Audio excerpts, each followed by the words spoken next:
नमस्कार, मैं ब्रजेश राजपूत विस्तार न्यूज़ के इस बहुत खास पॉडकास्ट में आपका स्वागत करता हूं। आज हम बात करने को हैं प्रहलाद पटेल जी के साथ। प्रहलाद पटेल जी मध्य प्रदेश के बहुत अनुभवी राजनेता हैं। 45 साल से ज़्यादा से राजनीति में सक्रिय हैं। 8 लोकसभा के चुनाव लड़े हैं, 5 बार सांसद बने हैं, 2 बार केंद्रीय मंत्री बने हैं और इन दिनों मध्य प्रदेश में पंचायत एवं ग्रामीण विकास मंत्री हैं, कैबिनेट का दर्जा है। प्रहलाद जी, आपका बहुत बहुत स्वागत है। बहुत धन्यवाद ब्रजेश जी। इतना लंबा पॉलिटिकल करियर जब आप पलट के देखते हैं तो कैसा लगता है और कितना कुछ बाकी रह गया अभी?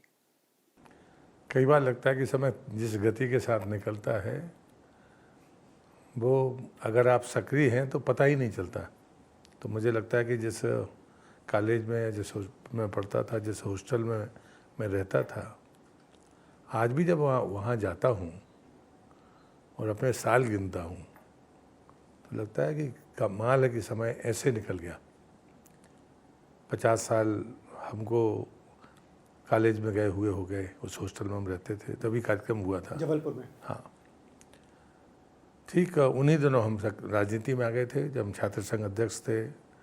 किस कॉलेज में आप छात्र संघ के अध्यक्ष थे जबलपुर में? उस समय रॉबर्टसन कॉलेज कहलाता था, आदर्श विज्ञान महाविद्यालय। जबलपुर का साइंस कॉलेज जो सरल नाम है वो साइंस कॉलेज के नाम से जाना जाता है। मैं उसका प्रेसिडेंट था। बस वहीं से राजनीतिक धारा कहिए, दिशा कहिए, वहाँ से तय हुई कि हम राष्ट्रवाद की तरफ होंगे। वहाँ समाजवादियों का गढ़ था जबलपुर। कांग्रेस का कहीं छात्र राजनीति में नामो निशान नहीं था, लेकिन 80 के आसपास पहली बार कांग्रेस छात्र राजनीति में आई और वहाँ से हम लोग का सबका रास्ता तय हुआ। तो मुझे अच्छे से ध्यान है कि जब जनता पार्टी की सरकार गिरी तो जो हमारे आपातकाल के हमारे सीनियर्स थे जो जेल काट के आए थे, सब बैठे कि अपन किस पार्टी में जाना है। तब तक अटल जी का 3 दिन तक कोई बयान नहीं आया था। तो उस बैठक में मैं भी था। तो तय हुआ कि अटल बिहारी वाजपेयी जिस पार्टी में जाएंगे उसमें अपन जाएंगे। तब कोई बहुत विचारधारा की बातें नहीं हुई। सोशलिस्टों के साथ नहीं जाना है, कांग्रेस के साथ नहीं जाना है, अटल बिहारी वाजपेयी जो पार्टी बनाएंगे या जहाँ होंगे उसके साथ जाना है। 3 दिन बाद अटल जी का बयान आया कि हम मुंबई में अपना अधिवेशन करेंगे और अपना अलग रास्ता चुनेंगे। और 1980 में भारतीय जनता पार्टी बन गई। तब मैं छात्र संघ का अध्यक्ष था। तो ऐसे राजनीतिक शुरुआत है। तो मुझे लगता है कि आइडियोलॉजी के बारे में जब भी बहस होती थी तो प्रायः समाजवादियों के साथ हमारी बहस होती थी। कांग्रेस की विचारधारा पर कभी बहस ही नहीं हुई। न कांग्रेस का कोई आदमी हमको समझाने आया और न बातचीत का ऐसा अवसर मिला। तो जबलपुर की हम छात्र राजनीति की बात करते हैं तो शरद यादव जी का नाम याद आता है। शरद जी आपके सीनियर रहे हैं और समाजवादी पार्टी में रहे हैं वो हमेशा से। तो उनकी और आपकी कभी नोकझोंक वगैरह होती थी? नहीं, हुआ क्या कि हम फर्स्ट ईयर में ही थे और हमारा एक साथी मारा गया और उस समय शरद यादव सांसद होते थे और वो हमारी मदद करने के लिए नहीं आए। तो फिर हमने उनको, मतलब शरद जी अब नहीं है दुनिया में, उसके बाद वो कभी साइंस कॉलेज के हॉस्टल में गेट के भीतर नहीं हो पाए। मतलब इतनी जिद हो गई वो। तो आते थे वो, उनका रिस्पेक्ट पूरा होता था, लेकिन हम लोग अपने कैंटीन में उनके साथ चाय पिलाकर उनको वापस करते थे और वो कहते थे कि मुझे एक बार हॉस्टल में आने बुला लो। पर हम लोगों ने कभी हॉस्टल में नहीं बुलाया उनको, क्योंकि उस घटना से हम लोग इतने आहत थे कि जिस हॉस्टल के लोगों ने आपके लिए सर्वस्व किया और हमारे दुख के समय आप हमारे साथ खड़े नहीं हुए, और वो बड़ा द्वंद्व था। तो उसके कारण ये परिस्थिति बन गई थी। मगर आपको नहीं लगता, अब जैसे आप मध्य प्रदेश की राजनीति में, हम अब जब नेताओं को देखते हैं तो बहुत सारे नेता वो हैं जो छात्र राजनीति से राजनीति का ABCD सीख के यहाँ तक आए हैं, आप सब लोग हैं। और अब जिस तरीके से बीजेपी ने छात्र संघ चुनाव बंद कर दिए हैं, तो आपको नहीं लगता कि छात्र संघ चुनाव फिर से होना चाहिए? छात्रों को एक नई दिशा मिलती है, उससे एक नई लाइन मिलती है और एक विचार मिलता है। नहीं, मुझे लगता है इसमें भाजपा पर जिम्मेदार नहीं है, कांग्रेस ने भी नहीं कराई। छात्र संघ के चुनाव हों इसका मैं हमेशा हिमायती रहा हूँ और मैं ये मानता हूँ कि आप विचारधारा की दृष्टि से कहिए, जो भी कहिए, लेकिन चुनाव जरूर होने चाहिए। तो मैंने अपना स्टैंड कभी नहीं बदला और मुझे गर्व है कि नगीन कोचर हों, रामेश्वर निखरा हों, शरद यादव हों, वो सब उसी कॉलेज से और छात्र राजनीति से निकल कर आए। और भी बहुत सारे लोग हैं जो विधायक सांसद हैं इवन हमारे साथ जो अभी मंत्रिपरिषद में सांसद हैं राकेश सिंह, वो भी छात्र नेता थे। गोविंद राजपूत थे। ऐसे बहुत लोग हैं जो छात्र राजनीति से आए। ठीक है, किसी ने मुकाम हासिल किया होगा, किसी ने नहीं किया होगा, लेकिन एक राजनीति की समझ और बहस के लिए मुझे लगता है कि वो बेहतर प्लेटफॉर्म था। और इसलिए मैं आज भी इस बात का समर्थक हूँ कि छात्र राजनीति में छात्र संघ के चुनाव होने चाहिए। मगर आपने जिस दौर से राजनीति शुरू की थी 40 साल पहले, और अब जब यहाँ इतना लंबा दौर गुजर गया है, तो इस राजनीति में क्या बड़ा बदलाव देखा है आपने? नहीं, मुझे लगता है कि अब लोग कैरियर कॉन्शियस हैं। कैरियर कॉन्शियस तब भी थे, लेकिन सामाजिक सरोकारों पर बड़ी गहन चर्चा होती थी। आज अगर आपने 18 साल के किसी नौजवान को वोट देने का अधिकार दिया है, तो वो अपने वोट डालने का फैसला कैसे करेगा? अपने परिजनों से पूछ के करेगा, किससे पूछ के करेगा? लेकिन जब छात्र राजनीति थी तो व्यक्ति स्वयं फैसला करता था। मैं खुद अपने पिताजी के चुनाव में, चूँकि वो एक बार कांग्रेस को उम्मीदवार हो गए थे, तो मैं उनके लिए वोट डालने नहीं आया था कि हमें कांग्रेस को वोट नहीं देना है, जबकि मेरे पिताजी स्वयं उम्मीदवार थे। आपके पिताजी ये जो कांग्रेस से थे? हाँ, एक बार कांग्रेस से वो उनको टिकट दे, बाद में उसके बाद फिर उन्होंने कभी नहीं किया। वो निर्दलीय जीतते थे नगर पालिका में, लेकिन बाद में उनको कांग्रेस का सिंबल दे दिया गया। पहले तो वो उसके पहले निर्दलीय जीते, बाद में तभी आपने उनका विरोध किया, तो वोट डालने हम नहीं आए। तो मुझे लगता है कि ये जो निष्ठा है, इस निष्ठा के लिए इस उम्र में ये अवसर मिलना चाहिए। और हम लोग जेल में जाते थे तो जेल में जाके कोई पुस्तकें पढ़ते थे। कम्युनिज्म को पढ़ा हमने लोहिया जी को पढ़ा, दीनदयाल जी को पढ़ा, और आखिरी में फैसला किया कि हम दीनदयाल जी की आइडियोलॉजी के साथ जाएंगे। तो ये जो अवसर हैं, ये अवसर नौजवान पीढ़ी को मिलने चाहिए।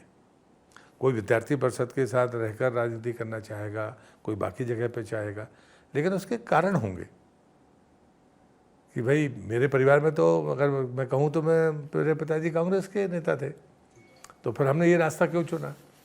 तो बड़ी साहब, हम पर इतने मुकदमे लगाने वाले कौन लोग थे? कांग्रेस की सरकारें थी। हमारा कोई दोस्त नहीं था, लेकिन हम घर में हॉस्टल में सोते रहते थे और हम पर 300 साल लग जाया करते थे। तो ये जो रिवेंज की पॉलिटिक्स है, कोई करे, इसका विरोध होना चाहिए। अन्याय का प्रतिकार क्यों नहीं होना चाहिए? तो क्या आपने तय कर लिया था उन दिनों कि मैं सरकारी नौकरी में नहीं जाऊंगा, राजनीति ही करूंगा? हाँ, ये सच है कि हमारे यहाँ कोई संभावना नहीं थी। कोटेगांव में जाकर मैं राजनीति में सफल नहीं हो सकता था। तो हम 4 लोग थे, हम लोगों ने तय किया कि रिक्शा चलाएंगे, मजदूरी करेंगे, लेकिन सरकार का विरोध करेंगे। तब कोई ऐसा संभव नहीं था कि हम कभी पार्षद भी बन पाएँ। कोटेगांव में पार्षद बनना भारतीय जनता पार्टी के कार्यकर्ता होने के नाते संभव नहीं था। कोटेगांव की राजनीति ऐसी थी, मतलब 77 में भी कोटेगांव शहर से भाजपा जनता पार्टी नहीं जीती थी, कांग्रेस जीती थी। अभी आपने मजदूर का बात की कि हम मजदूरी करेंगे, रिक्शा चलाएंगे, मगर बीजेपी में रहेंगे और राजनीति करेंगे। आपको मजदूर संघ में भी काम करने का लंबा मौका मिला है, तो वो जिम्मेदारी आपको कैसे मिली? आपने नॉर्थ ईस्ट में भी बहुत काम किया हुआ है, वो जिम्मेदारी से आपने क्या सीखा? नहीं, वो तो सीखने की बात ही है। जैसे मैं आपको उदाहरण दूँ कि शायद ये सुनकर आज लोग आश्चर्यचकित होंगे। हम लोग बिरसिंहपुर पाली गए थे, हम चारों लोग, वो चारों मित्र, और वहाँ पर उस समय इन्फेंट्री चलती थी अंडरग्राउंड माइंस में, कोल माइंस में। तो 2-2.5 गुना पैसा मिलता था किसी मजदूर को अलग। अगर आप फ्रंट पर जाके खोद रहे हो तो उसमें एफिडेविट देना पड़ता था मरने का, लेकिन उसको 2.5 गुना पैसा मिलता था, 2 गुने से ज़्यादा। तो हम लोग गए कि 6 महीने मजदूरी, वहाँ कौन पूछता है। ये भी ध्यान में था कि पिताजी की प्रतिष्ठा से दूर जहाँ कोई ना पहचाने वहाँ मजदूरी करेंगे, ताकि उनकी भी बेइज्जती ना हो, लेकिन बाकी चीज़ें करेंगे। हम लोग गए वहाँ, सिंगरौली, हाँ नहीं सिंगरौली नहीं, बिरसिंहपुर पाली, वहाँ भी कोई बिरसिंहपुर पाली में गए, और एक सीजीएम थे बंगाली, उनने देखा और बाद में वो हमको अंडरग्राउंड माइंस में लेकर गए। लौट के आने के बाद उन्होंने हमको समझाया, आप लोग तो अच्छे घर के लड़के लगते हो, क्या बात है, सच बताओ। हम लोगों ने बताया कि हम सरकार से लड़ रहे हैं, पैसा वैसा है नहीं, घर से लेकर आते हैं। अब इस ऐसी स्थिति है कि कुछ पैसा कमाना पड़ेगा, सरकार का विरोध करना है, परिवार उतना सहयोग करेगा नहीं। तो सोचा कि 6 महीने यहाँ काम करेंगे, मर गए तो ठीक है, नहीं तो अपना बाकी जाके वहाँ विरोध करेंगे।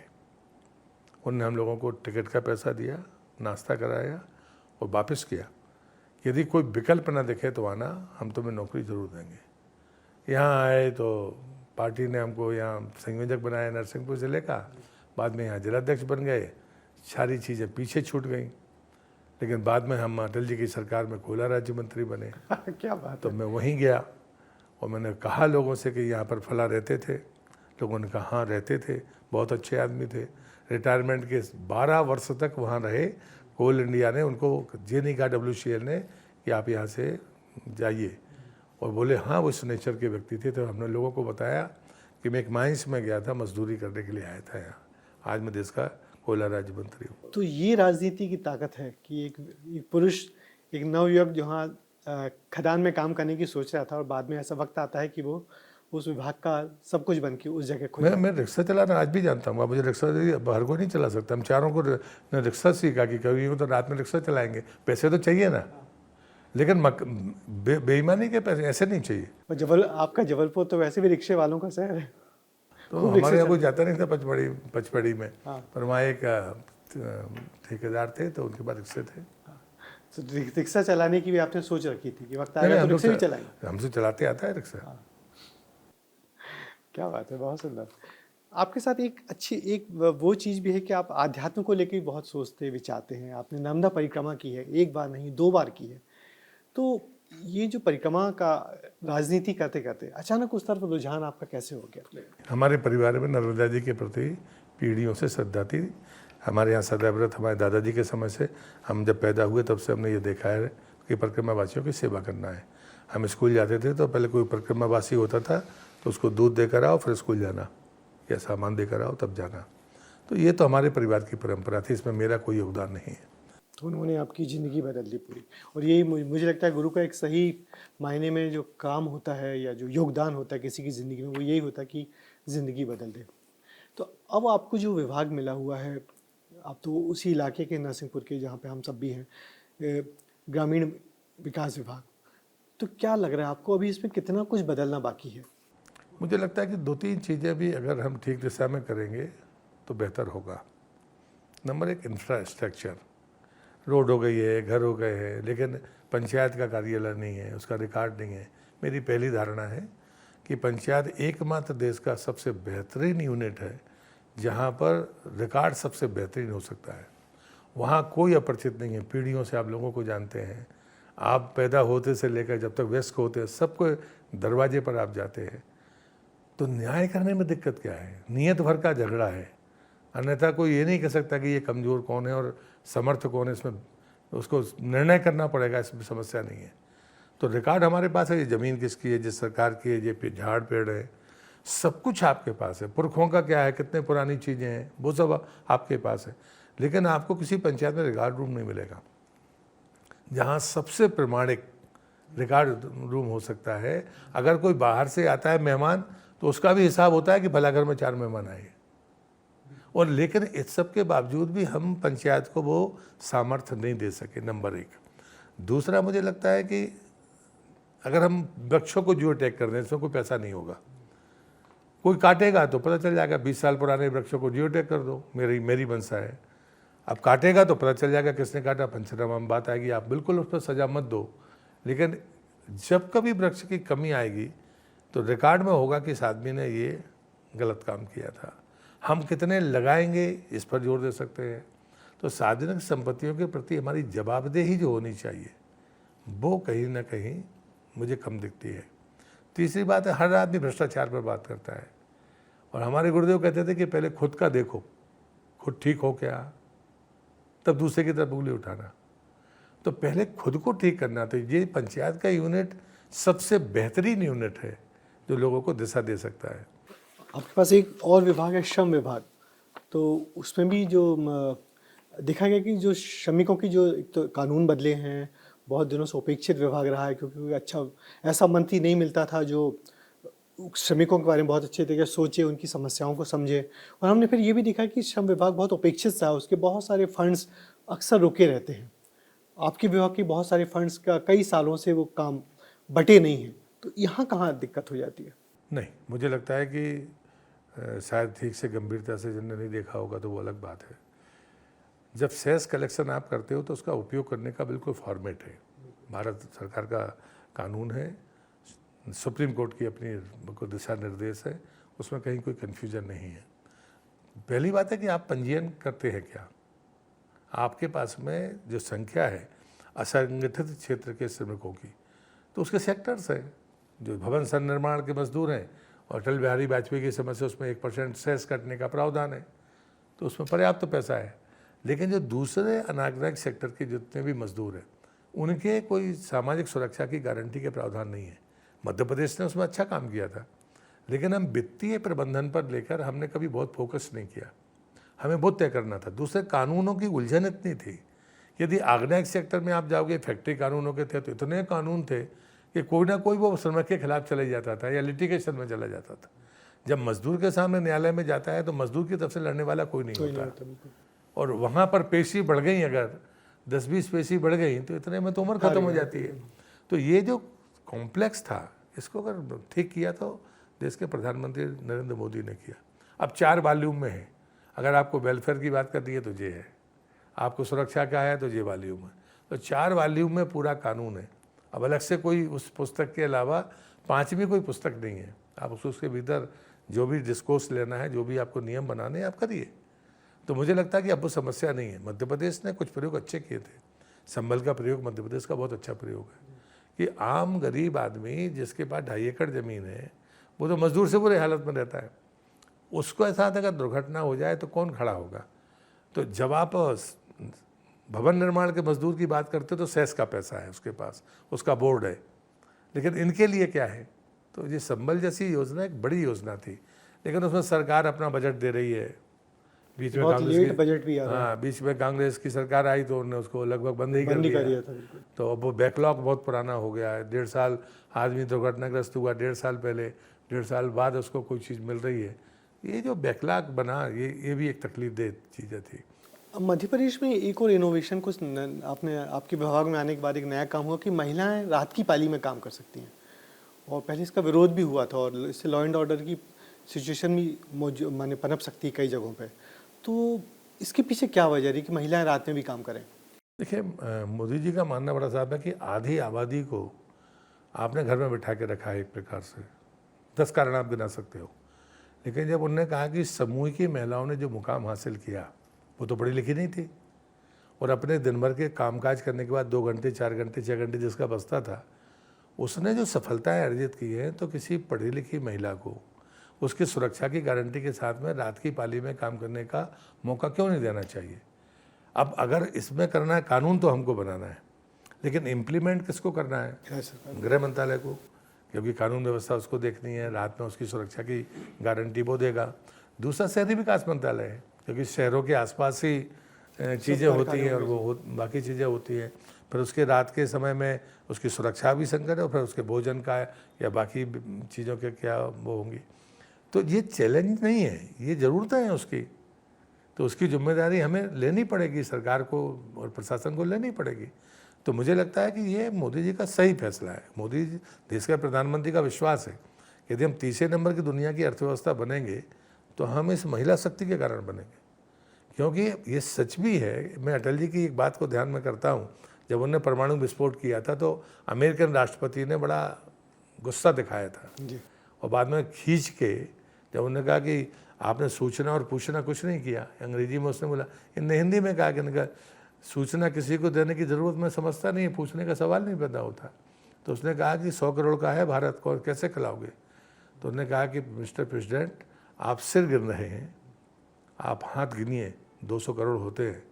200 करोड़ हाथ अगर काम करेंगे तो भारत तो छोड़ो, हम पूरी दुनिया को खिला देंगे। बहुत बढ़िया। तो ये अटल जी का स्टाइल था।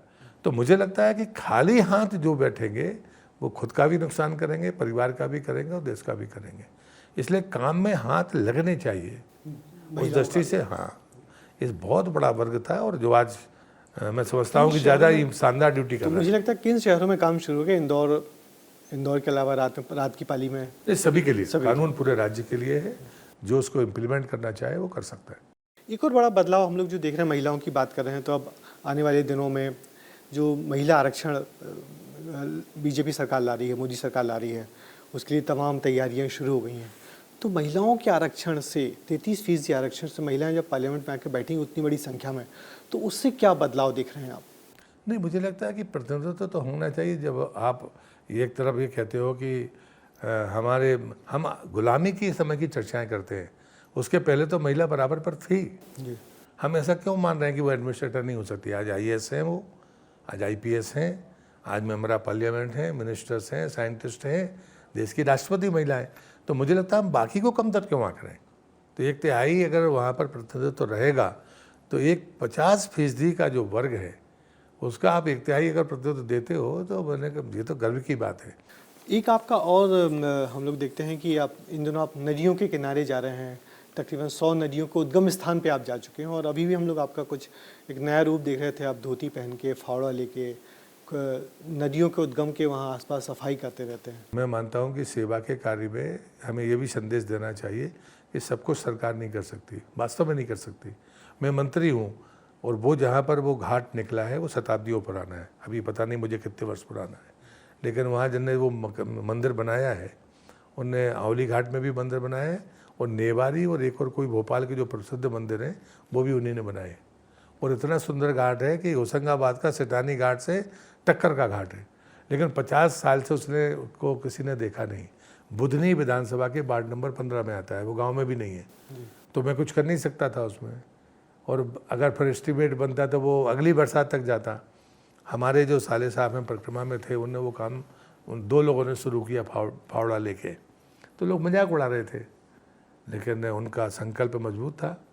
मैं तो बाद में जुड़ा। अब लोग प्रहलाद पटेल का नाम इसलिए ले रहे हैं क्योंकि मैं मंत्री हूँ, जाता हूँ तो अखबार में छप जाता है। वास्तव में शुरू करने वाले वो 2 लोग थे, बाकी लोग जुटते गए। एक और आपसे सवाल पूछना चाहता हूँ कि राजा हृदय शाह के शौर्य दिवस को लेकर आप एक बड़ा आयोजन कर रहे हैं भोपाल में 28 तारीख को, तो इसके पीछे की क्या कहानी? मैंने, मेरे भाई मुन्ना भैया लोधी क्षत्रिय महासभा के प्रदेश के अध्यक्ष हैं।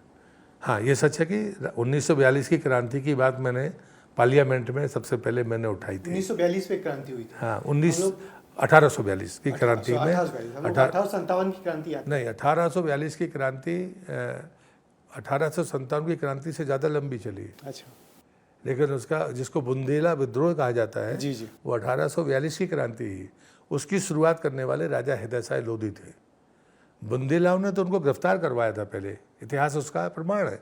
बाद में जब गढ़ाकोटा का किला उनको नहीं दिया, तब उनने आकर उनसे माफ़ी मांगी और उन्होंने कहा कि नहीं, हम अब अंग्रेजी हुकूमत से आपके साथ लड़ेंगे। तो और बाद में वो बुंदेला विद्रोह के नाम पे जाना गया। तो ये आयोजन सिर्फ लोधी क्षत्रिय महासभा का नहीं है, इसमें जनजातीय वो लोग भी शामिल होंगे जो 1842 की क्रांति में उस लड़ाई में बराबर से भागीदार थे। तो ये एक प्रतीक है, राजा हृदय शाह की पुण्यतिथि है, उनके जन्म स्थान का पता ही नहीं है, तो उनकी पुण्यतिथि ही पता है। अन्यथा मैं पुण्यतिथि को नहीं मानता, मैं हमेशा जन्म स्थान को, जन्मतिथि को मानता हूँ। मेरे गुरुदेव ने कहा है महापुरुषों की जन्म तिथि याद करो। अब कोई शहीद हुआ है तो अच्छी बात है, गर्व होना चाहिए, तो मगर इनकी पुण्यतिथि के अलावा जन्मतिथि है नहीं, और वो 28 अप्रैल है। आप नदियों से इतना अनुराग करते हैं, नदी किनारे जाते हैं बार बार, माँ नर्मदा की आपने 2 बार परिक्रमा की है, मगर मध्य प्रदेश में जिस तरीके से अवैध उत्खनन होता है, खासकर मुरैना में एक वन रक्षक की हत्या हो गई, उसके पहले वहाँ एक IPS की हत्या हो चुकी थी, हम लोग बहुत कहानियाँ करते हैं, तो ये चीज़ आपको उद्विग्न नहीं करती बहुत कि इसको कैसे रोका जाए? मैंने हमेशा इस बात का विरोध किया है। नरसिंहपुर ज़िले में इसके यांत्रिक खनन को बंद किया गया, लेकिन बाद में अभी भी मशीनें चलती हैं रात में, और वो पनडुब्बी से रेत निकाल कर ले जाते हैं। ये शर्मनाक है, ये बर्दाश्त करने लायक नहीं है। आज नहीं, कल हमें कठोर तरीके से इसके सामने खड़ा होना होगा। हम सरकार में रहकर भी, मैं तो कम से कम खुश नहीं हूँ। मैं मानता हूँ कि ये बहुत ही निंदनीय कार्य है। आप अपना भलावर नहीं कर रहे हैं, आप सत्यानाश कर रहे हैं। आने वाली पीढ़ी के लिए ऐसा भीषण संकट पैदा कर रहे हैं जो कभी मनुष्य के द्वारा बहुत आसानी से ठीक नहीं होगा। नदी अपना रास्ता तय करती है। हाँ, माइनिंग करनी है, अनुमति मिलनी चाहिए, लेकिन माइनिंग प्लान के साथ मिलनी चाहिए। ये जो अवैध खनन है जिसकी आप बात कर रहे हैं, या जिसका दुख मैं व्यक्त कर रहा हूँ, मैं उसके लिए सदैव सजग हूँ। मैं उन लोगों में से हूँ कि मैंने अपने परिवार के लोगों से भी कहा था, यदि मेरे परिवार के और पार्टी के लोग भी ये काम करेंगे तब भी मैं उनका शत्रु हूँ, उनको हमेशा ध्यान रहना चाहिए। मुझे उसमें कोई भ्रम नहीं है कहने में। तो आप ये बात कभी कैबिनेट की मीटिंग में कहते हैं? हाँ, हमने हमेशा नर्मदा की जब भी मैं बात करता हूँ तो इस अवैध उत्खनन की बात हमने की है, इसको छुपाने का कोई कारण नहीं। प्रहलाद जी, आपसे जितनी बार बात करते हैं हमेशा बहुत अच्छा लगता है, बहुत सारी नई बातें निकल के आती हैं और बहुत इंस्पायरिंग होती है, बहुत सीखने को मिलता है और समझने को मिलता है। और अच्छा लगता है कि एक राजनेता जो इतने लंबे समय से राजनीति कर रहा है, 40-45 साल से, और वो अभी तक सक्रिय है, अपने मुद्दों पे, अपने सवालों से अभी भी खड़ा होकर बात करता है। तो निश्चित ही आपसे बात करना हमेशा खुशी का मौका होता है हमारे लिए। आपसे विस्तार न्यूज़ से आपने इतना समय दिया, उसके लिए बहुत बहुत शुक्रिया। आपको भी बहुत धन्यवाद।